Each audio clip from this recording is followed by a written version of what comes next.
GM, good morning. Welcome to the Milk Road Show, the daily crypto show where we make sense of crypto faster than skimming a book's table of contents.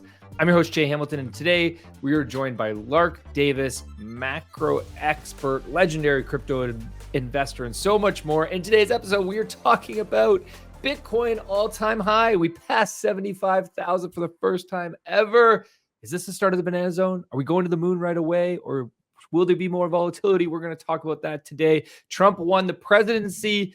What does it mean? What are the implications? What are going to happen next in the coming months once Trump takes office? Is this the catalyst we've all been waiting for? We've been talking about this for a while, and this one went in the direction that was the best for crypto. What does that mean? And how do you position your portfolio now to take advantage of these major catalysts?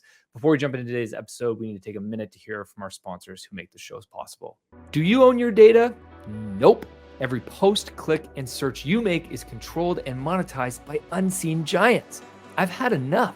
It's time for Navigate, where their mission is to give back data ownership to you and share profits with you. That's right, money in your pocket. How, you ask? First, the Navigate browser extension makes it easy to turn your everyday browsing into passive income. Second, the DataQuest game, where you can boost your earnings and help train their AI. Visit navigate.io today to earn and own your data. Meet Uphold, a trading platform that's changing the way you think about money. Imagine this, earning up to 4.9% APY on your US dollars. No catches, no lockup periods, and no fees. And yes, it's FDIC insured up to $2.5 million. They offer access to over 300 digital assets, which you can trade, store, and exchange with confidence, knowing Uphold operates with a 100% reserve and a transparent model. Create your account, fund it with a few taps, and you're ready to go. Click the link in the description and join Uphold today. Lark, Bitcoin all-time high. How you feeling, my man? Let's go, baby. It's on. It is on. It's exciting to see. Congratulations, by the way, to everybody out there who believed that this could happen, because ever since 74K, it's been nothing but it's never going to go. It's over. The cycle's over. It's finished. It's never going to go higher than that. Bitcoin's going to zero. And of course, that's the exact same thing that I've been hearing nonstop since Bitcoin hit 69K back in 2021. So if you've had conviction, if you've believed in something, if you believed in Bitcoin, believe in the future cryptocurrencies, you've been holding, you've been stacking, you've been paying attention to this market, you deserve this, and we're going higher. That's what I'd like to hear. We're going higher. Okay, let's jump into what happened last night into this morning. Trump has won the U.S. presidency. Everybody knows that. That's not news at this point. What is the conversation that we want to have is what are the implications? What does this mean? What can we expect in the coming months as a result of this win?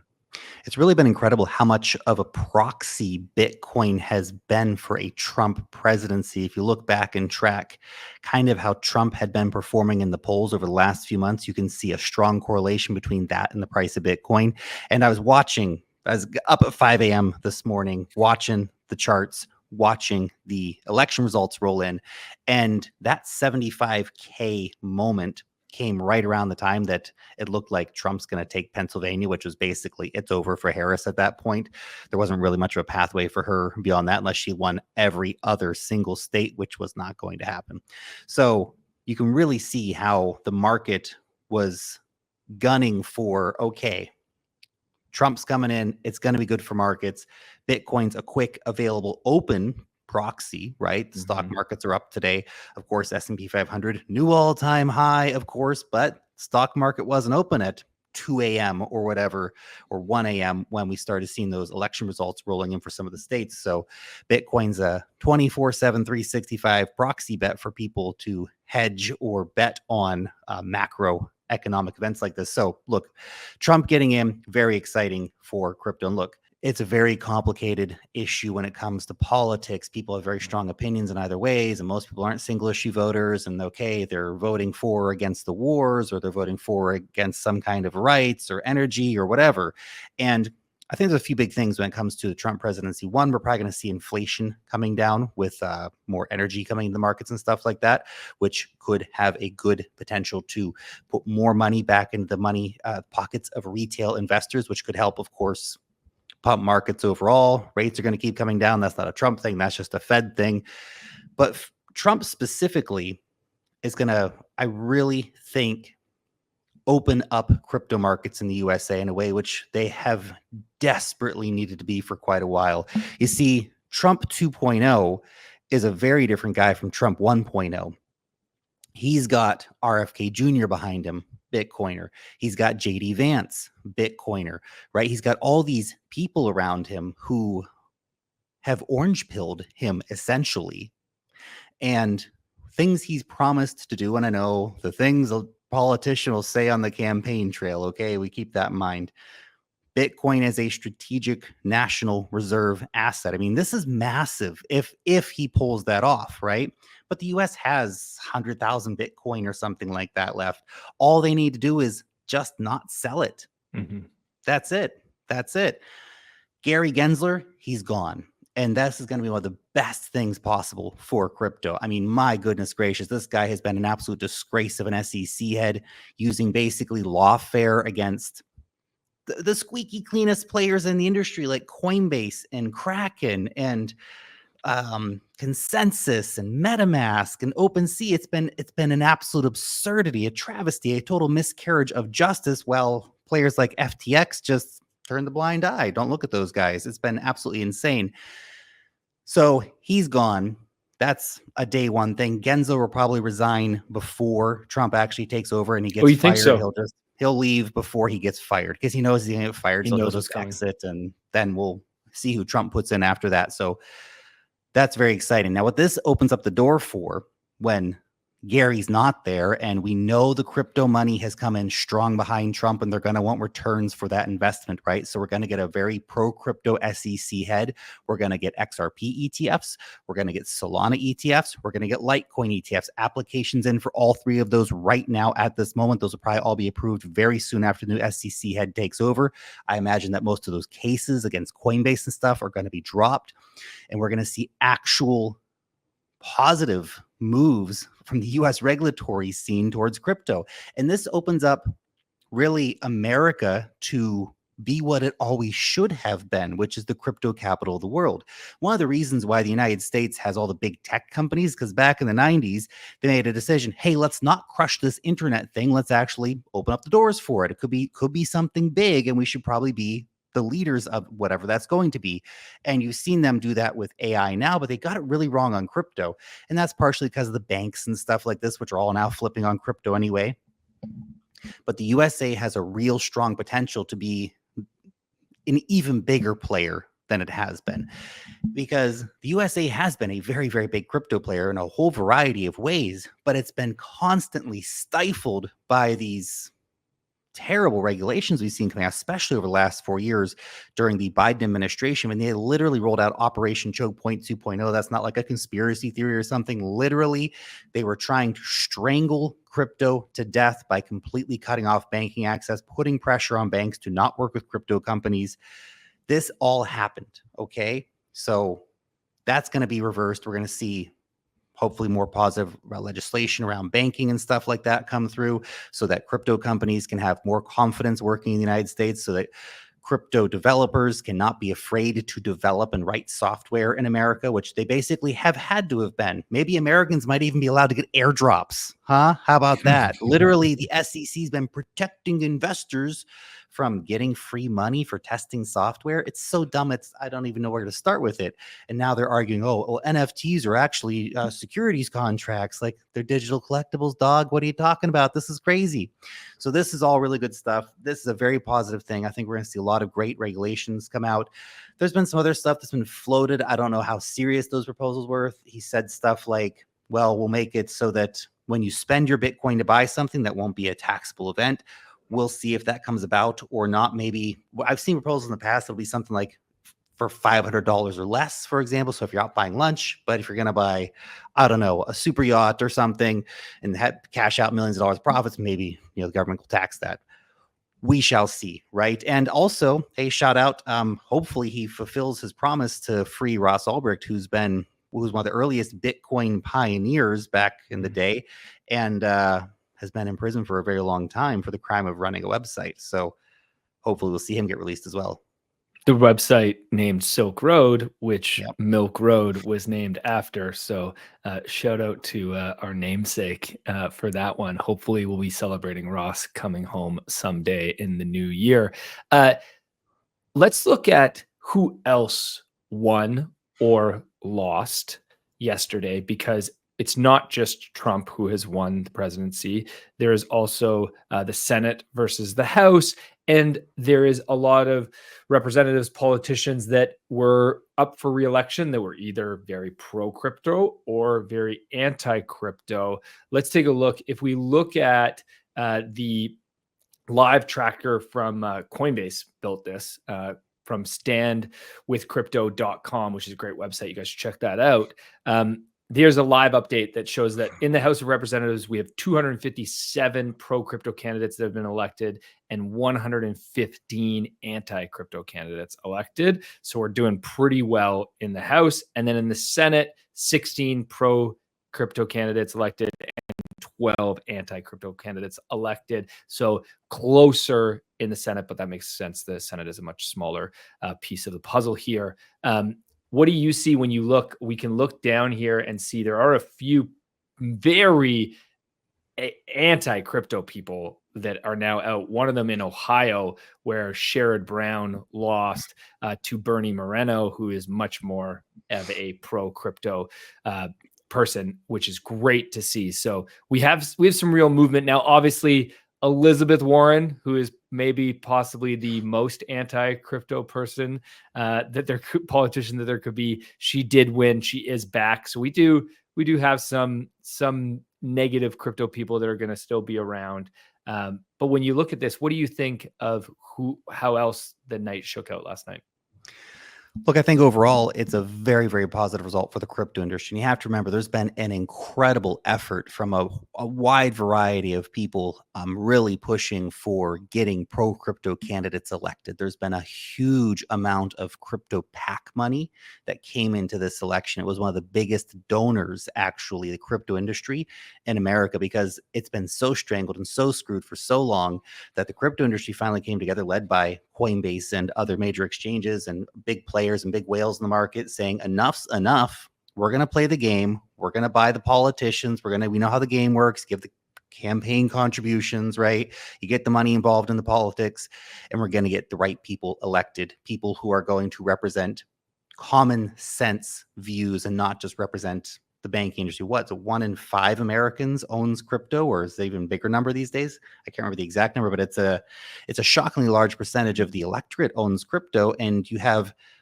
so many politicians like Elizabeth Warren working against that. I mean, who was she trying to appeal to? I'm shocked she won her seat again. I guess there's just enough, I don't know, old ladies in Massachusetts who are like, I just like Elizabeth Warren. She's just like me. But I just don't get it. You know, where were the young people? Get in there and get that lady out, man. She's literally coming after your bags. Come on, guys. Come on. Put the Fortnite down. Go vote this lady out of office. But that didn't happen, so that's fine. But it's good to see some of these really anti-crypto people getting knocked out. Sherrod Brown, he was basically, the head stormtrooper, let's say, for Operation Choke Point 2.0, going out and trying to kill crypto-friendly banks. So good riddance. Yeah, it's one thing is clear. We have a more crypto-friendly Congress than we've ever had. And crypto voters spoke decisively. And I've got a tweet up on the screen from Brian Armstrong saying exactly this, that it was amazing to see how many Americans care about crypto and really want to see America be a strong player here. And they voted accordingly. And that is a very exciting time. We've never had this type of Congress, this type of political environment, which I think that people don't really, the average investor and the average retail investor doesn't realize how much regulation makes an impact on big businesses and the amount of innovation that it chokes out in the US.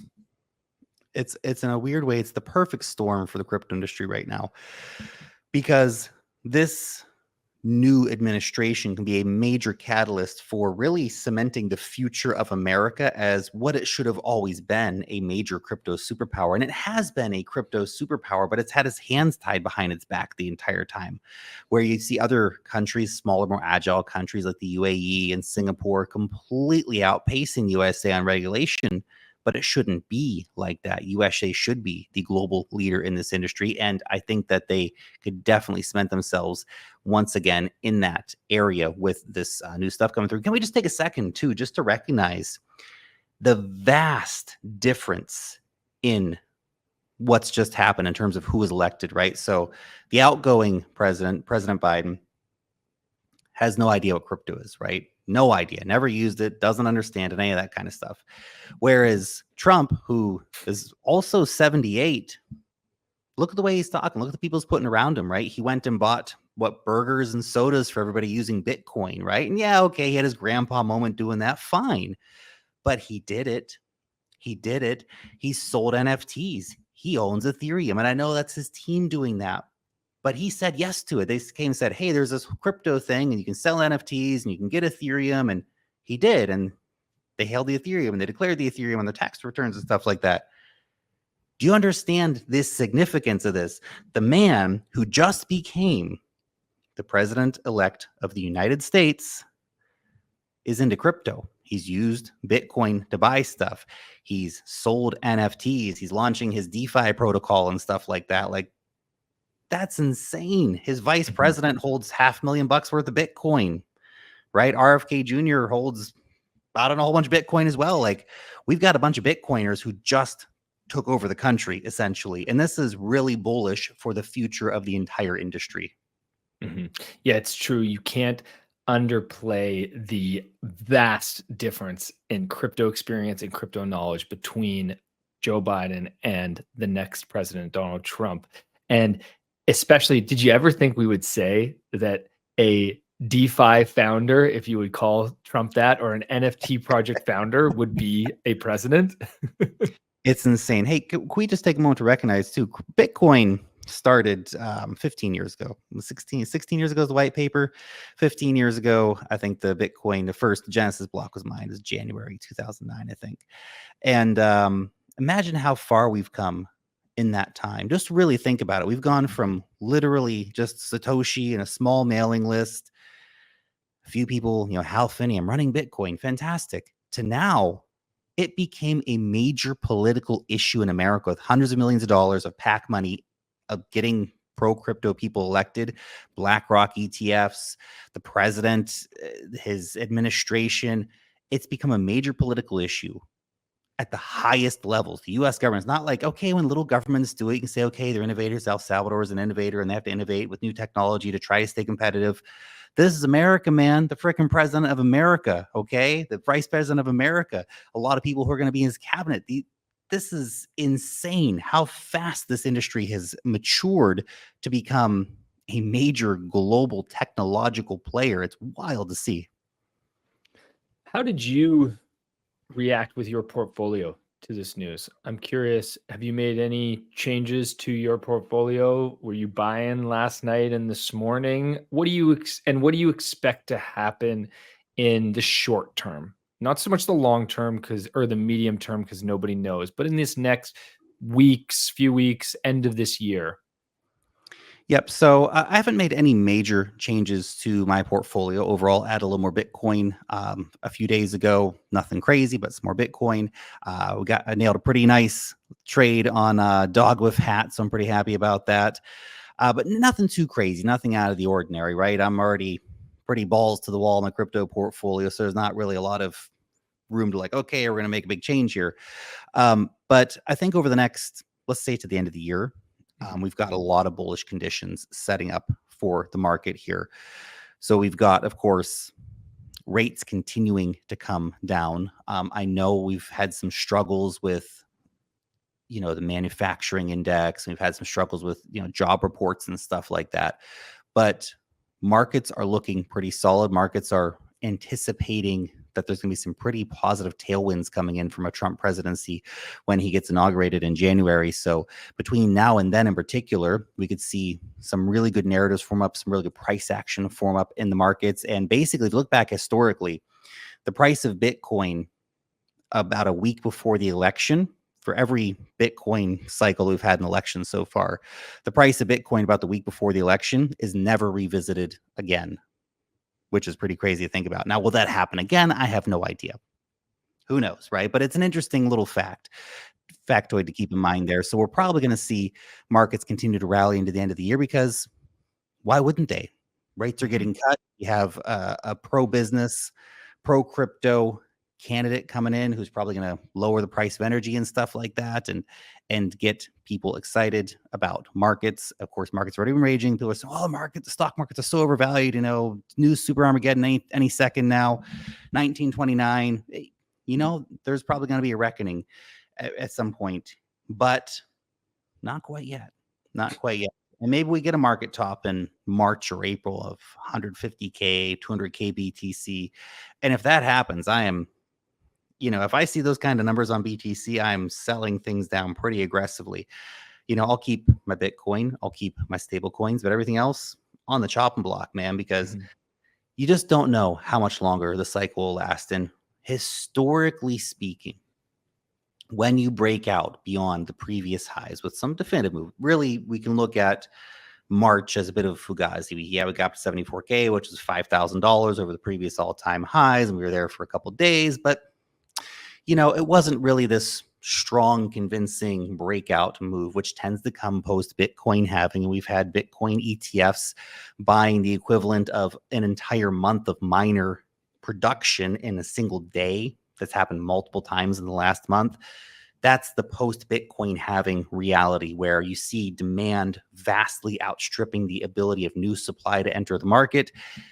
That happens about 16 months post-Bitcoin, about 6 months post-Bitcoin halving. Prices start to take off. And last cycle, we saw basically that happened, and we saw prices go from basically around November-ish to April. And price went up almost 200% during that time. And that was essentially the peak of the market. Or you could have sold in April when the pi cycle top indicator topped out, walked away, and not thought about it. You didn't need to ride the second wave up to 69K unless you really, had some desire to do that. But you could have walked away and been pretty happy. So we're talking a lot about Bitcoin. And obviously the setup, as you mentioned, is incredible right now. We've been talking about how good the setup is for months, liquidity, interest rates. Now we have a president that is a pro-crypto candidate, pro-crypto president. Everything is looking so good. What about everything else, though? So Bitcoin's looking good. Everybody feels good about Bitcoin.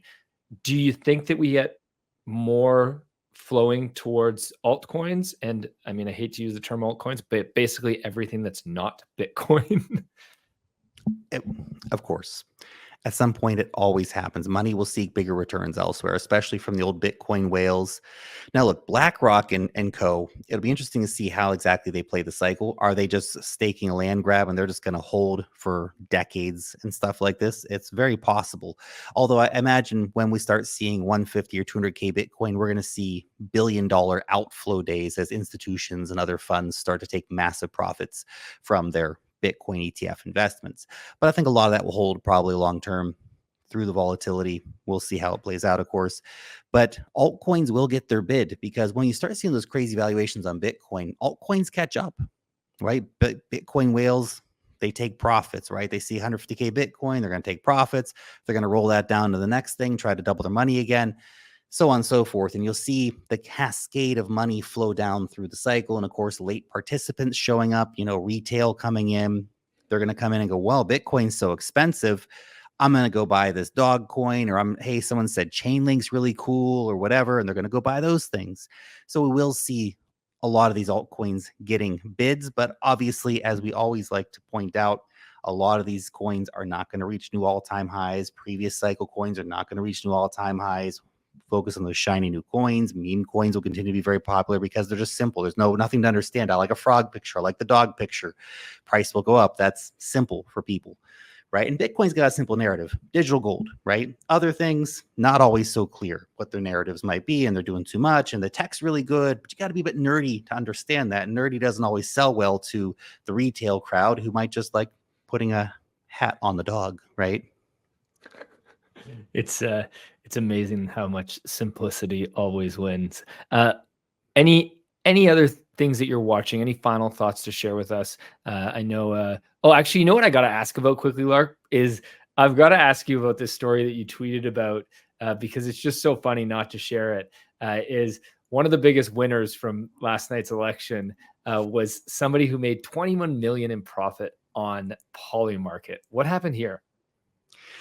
It's just crazy. We saw billions on the line here. I mean, Polymarket has been such a wildly successful application built on Polygon, which Polygon is not getting any love, by the way, but built on Polygon.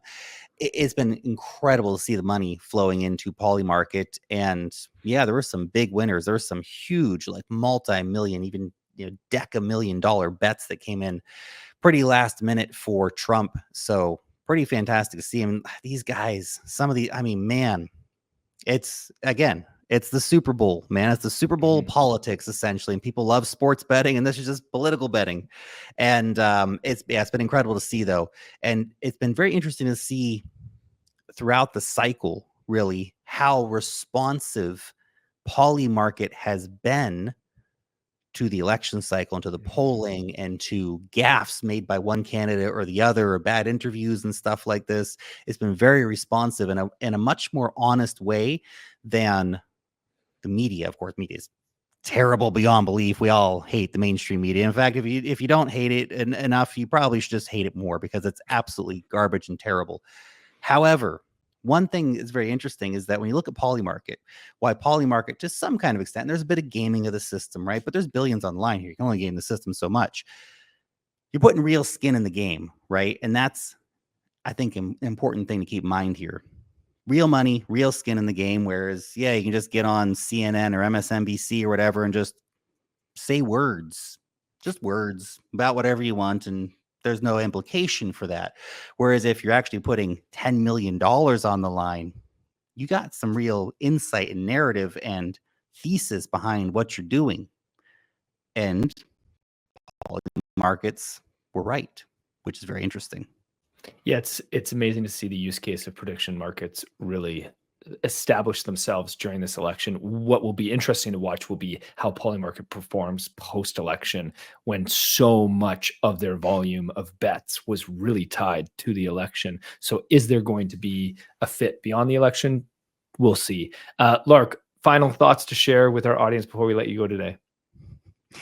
Just reminded me that there used to be, and we don't condone, of course, any sort of animal exploitation, obviously, but there used to be like hamster races and like scorpion fights and stuff that were basically earlier iterations of these prediction market applications. It's pretty dark though. Pretty dark, guys. We got better things. We don't need to have like animals fighting to the death for online betting. I'm sure we can find other things to do. Politics is better, okay? Don't find yourself saying that very often, but politics is better, guys. Really. Anyway, no.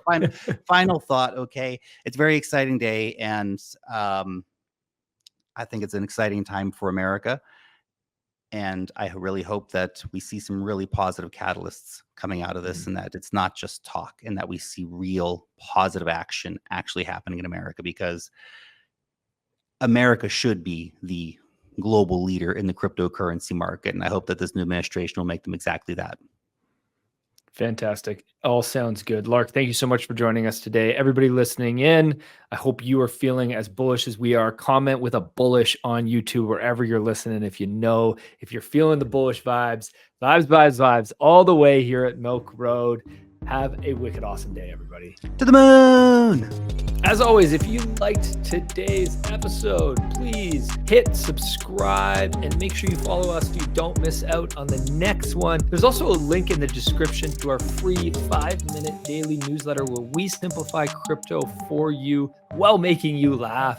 And if you're willing to step up your crypto investing game, we're going to also leave a link for Milk Road Pro. You get access to our portfolio where you can see exactly what we are buying. This is your #1 resource to help you invest successfully in crypto. One final note, this show is for educational purposes only, and nothing we say is financial advice. Investing in crypto or any asset is risky, and you should never invest more than you can afford to lose. Thanks so much for listening in, my friends. Have a wicked awesome day.